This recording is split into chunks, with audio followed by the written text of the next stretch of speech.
Olá, alunos, espero que estejam todos bem.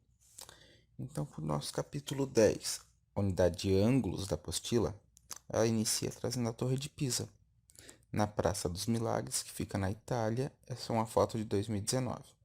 Então, todos conhecem ou já ouviram falar que ela é uma torre inclinada. Essa inclinação, ela forma um ângulo. Mas forma um ângulo em relação a quem? Em relação ao plano do chão. Então, em relação ao plano do chão, ela forma um ângulo. E esse ângulo é menor do que 90 graus, que é o esperado para que ela ficasse reta.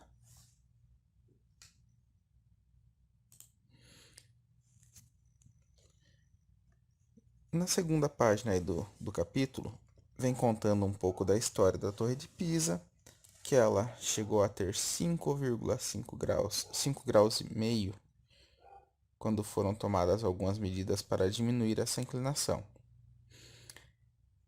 por conta do risco dela cair. Se ela ficar muito inclinada, ela acaba correndo o risco de cair. Depois vem algumas perguntas pessoais. Se você já visitou algum ponto turístico do Brasil ou em outro país, cada um vai poder responder. Com a obra feita em 1990, a inclinação da torre diminuiu cerca de 1,5 graus. Quantos graus aproximadamente passou a ter a inclinação da torre? Então dá para subtrair o que ela tinha mais o que foi corrigido, menos o que foi corrigido. Bom, agora na página 100, vem me explicando propriamente o que são os ângulos e o formato deles.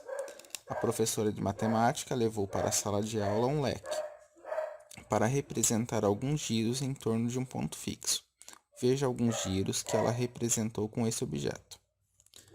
Então, o giro de um quarto de volta, ou seja, a volta completa dividida em 4 partes, ficou aberto somente uma dessas 4 partes. Meia volta, 3 quartos de volta e uma volta completa, se esse leque se abrir inteiro. Observe outras situações em que a ideia de ângulo está presente. Nas rampas, nos telhados, é muito comum a gente ver um ângulo. O formato da nossa apostila, os recantos dela formam ângulos. Ângulo é uma figura geométrica formada por duas semirretas de mesma origem. Veja ao lado os elementos de um ângulo. Então, eles partem do mesmo ponto, da origem desse pontinho O, e vai em duas direções, formando duas semirretas, e esse espaço que fica no meio das semirretas é que é chamado de ângulo. O vértice, que é o ponto da origem, vai ter os lados, que é da origem até o ponto denominado aí na reta, por exemplo, de O até A e de O até B. E podemos indicar o ângulo como ângulo O, como o ângulo AOB ou como ângulo BOA, que é a mesma coisa. Na página seguinte, a página 101, vem falando do transferidor. Ele é uma régua graduada para medir ângulos. Eu preciso posicionar esse centro do transferidor no vértice do meu ângulo. Vou alinhar ele com uma das semirretas do ângulo para que eu possa medir essa abertura do ângulo. Existem alguns ângulos que a gente já conhece só de olhar, dependendo da classificação. O ângulo agudo, quando ele mede menos que 90. O ângulo reto, que é a medida de 90 graus. Um ângulo obtuso, que é ângulos maiores que 90. E ângulo raso, que são ângulos com uma medida igual a 180 graus. O ângulo reto ele tem um símbolo, que é essa caixinha com a bolinha no meio, para indicar que o ângulo é reto. Na página 102, vem ensinando a construção de um ângulo usando o transferidor e régua.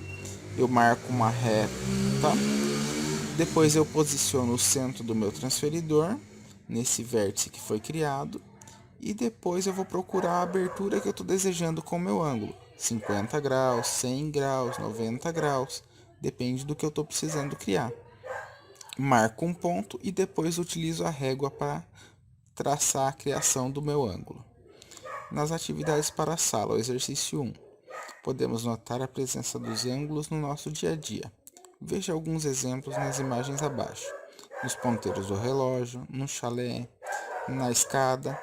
Então aí vocês vão falar de algumas situações aí da casa de vocês. Vocês estão em casa, que vocês encontram ângulos. Se a gente estivesse na escola, era da sala de aula.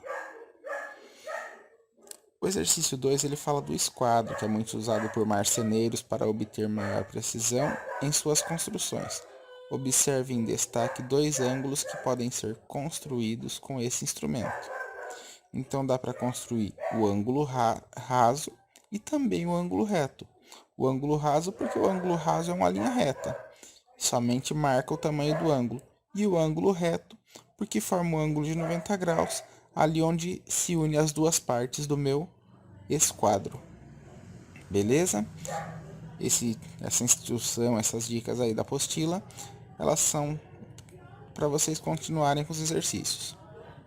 Um abraço, até mais.